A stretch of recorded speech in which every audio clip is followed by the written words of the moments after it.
Assalamualaikum. Ya, kita ingin kita ngobrol tentang kalimat yang benar. Kalimat yang benar itu, kata-kata yang benar itu ternyata sesuatu yang eh, apa nikmat. Gitu.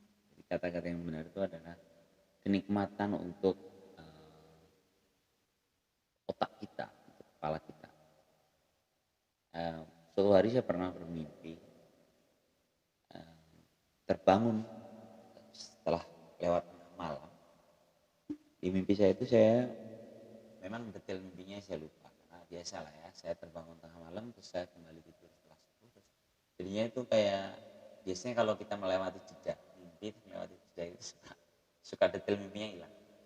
Namun secara umum mimpi saya itu tentang ini, tentang kalimat-kalimat yang benar itu seperti sesuatu yang dilempar taburkan di langit-langit, lalu kita itu ternyata hanya memunguti kebenaran kata-kata yang benar itu untuk kita nikmati. Itulah jawaban mengapa quote itu laku, kata-kata quote, kata-kata apa tiara, atau juga puisi, atau juga lirik-lirik lagu. Atau kadang orang-orang itu memungut kata-kata yang benar dari langit-langit ini, dijadikan bahan ngobrol, ceramah. Nah, kalimat yang benar ini kalimat apa sih? Ya sebenarnya kalau bahasa agama tentu ini adalah kalimat-kalimat Tuhan. Namun sebenarnya nggak cuma itu, kata-kata yang benar itu kata yang logik, gitu. Kata yang masuk akal. Contoh, apa ya? Rakit-rakit dahulu bersenang renang ke tepian, sakit-sakit dahulu senang-senang kemudian. Ya, bahasa yang begitu. Itu kan iya ya gitu. Satu, kata-katanya enak. Kedua, iya sih, nggak ada orang yang malas-malas terus tiba-tiba enggak, kita harus capek dulu gitu. Bener gak sih? Rajin belajar pangkal pandai, hemat pangkal kaya. Itu adalah kata-kata yang benar yang ada pertaburan di langit kita comot. Sekarang sih nggak cuma di langit, sekarang orang mencomoti lalu ditaruh di sosial media banyak sekali, feed atau di instastory atau di status akun Facebook kita. Itu tuh sebenarnya kata-kata yang sebenarnya ketika ketika kita menerima, kita nyaman, lalu apa namanya, kita mau berbagi biar orang lain ikut merasakannya, dan ternyata kita nikmati. Bahkan kalau kita mau lihat karya karya itu ada buku yang laku kayak jualan kacang yang buku NKCTHI, nanti kita cerita tentang hari ini, bahkan difilmkan. Itu kalau teman-teman baca buku itu buku apa sebenarnya gitu ya, disebut kumpulan puisi, bukan puisi, disebut novel, dia modelnya adalah quote-quote dengan gambar yang indah, quote satu, tapi indah, indah sekali.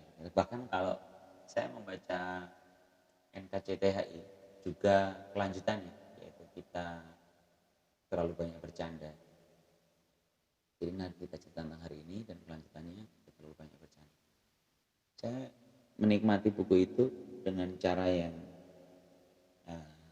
suka-suka. Jadi saya ngopi, ini bukunya kebetulan buku anak saya, anak kedua saya yang koleksi karya Marcel. Saya buka aja beberapa halaman. Setelah selesai membacanya itu beberapa hari kemudian, karena saya masih suka iseng pinjam buka lagi. Karena tiap halaman itu sudah punya cerita. Satu halaman kadang-kadang dalam sekali duduk itu saya hanya baca satu halaman, udah gitu. Dan itu enak. Karena itu adalah kalimatnya benar. Kalimatnya. Kalau bahasa pesantrennya kalimatul haq. Kalimat-kalimat yang benar yang dia tidak ada di, mungkin tidak ada di kitab suci, tapi sebenarnya itu sesuatu yang kita sepakati dengan akal sehat kita. Kata-kata yang kita sepakati dengan akal sehat. Dan itu tuh nyaman. Dan itu adalah hiburan untuk otak. Bahkan beberapa materi stand up comedy itu menurut saya adalah kalimat-kalimat itu. yang tidak terpikir oleh kita. Tiba-tiba menjadi bahan candaan. "Hah, iya ya." Iya kan? Contoh misalnya kita ngomong, itu si suaminya, istrinya kamu. Kita mau menyebut kata kamu diganti dengan suaminya, istri. Itu kan suaminya, istri kamu. Itu ya kamu. Itu kan bercandaannya. Orang kadang-kadang nggak nginjek logika itu, tapi ditarik. Tapi logikanya tetap benar. Adiknya kakak, adiknya kakakku itu ternyata kakaknya adikku. Adiknya kakakku itu apaan sih? Udah, adiknya kakakku itu adalah aku dan kakaknya adikku itu aku. Sesuatu yang sebenarnya kayak sesuatu yang benar, tidak ada yang dilanggar. Nah, oke, itu kalimat yang benar dan itu kita bisa menikmatinya. Sebaliknya, saya mau menutup obrolan saya ini dengan sebaliknya, kata-kata yang tidak benar itu menyiksa kita. Ini kayaknya teman-teman sepakat. Orang yang suka berdusta itu pasti nggak enak gitu. Karena dia sedang mengatakan sesuatu yang tidak.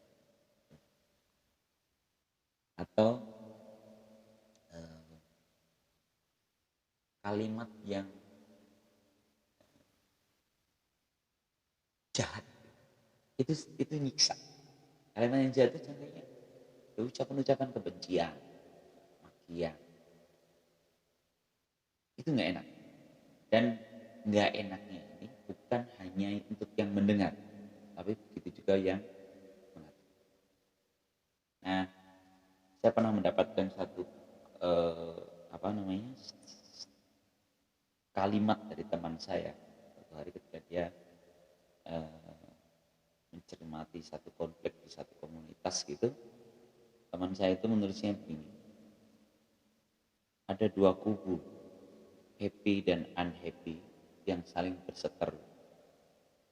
Happy, golongan unhappy ini menarik golongan happy menjadi masuk di dalam golongannya. Yang terjadi akhirnya konslet. Dia begitu. Saya tertarik, jadi saya ngajak ngobrol. Maksudnya apa nih gitu. Jadi ada golongan yang bahagia dan golongan tidak bahagia dan mereka saling tarik. Apaan sih gitu ya? Contoh sederhananya gini. Misalnya kita lagi ngobrol nih, kita happy, kita ketawa. Tiba-tiba ada seorang yang datang lalu menghisap kebahagiaan kita. Tiba-tiba kita nggak bahagia karena dihisap kebahagiaan. Nah, katanya itu tuh bahaya karena akan menimbulkan konflik. Konkretnya gimana sih? Saya sempat ngobrol agak berdalam dengan si pemilih kalimat itu. Dan ternyata gini, kadang-kadang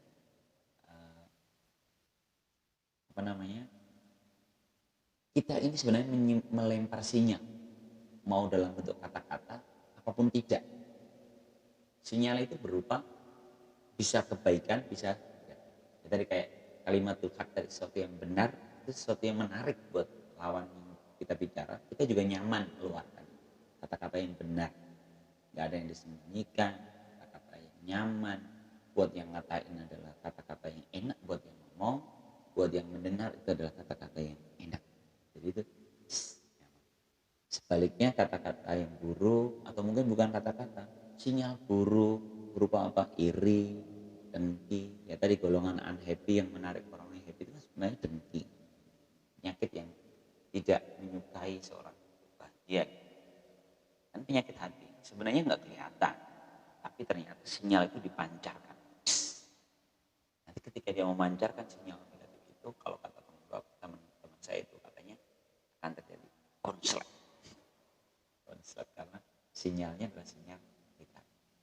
Nah, semakin hari semakin seorang melemparkan sinyal negatif keluar dalam bentuk rasa suka, benci, dengki, marah beserta turunannya. Marah beserta turunannya itu kan macam-macam ya. Ada marah itu terima, jadi dengki, iri, mencibir. Sinyal-sinyal itu tuh semakin banyak dikeluarkan, dia itu ternyata merusak komunitas,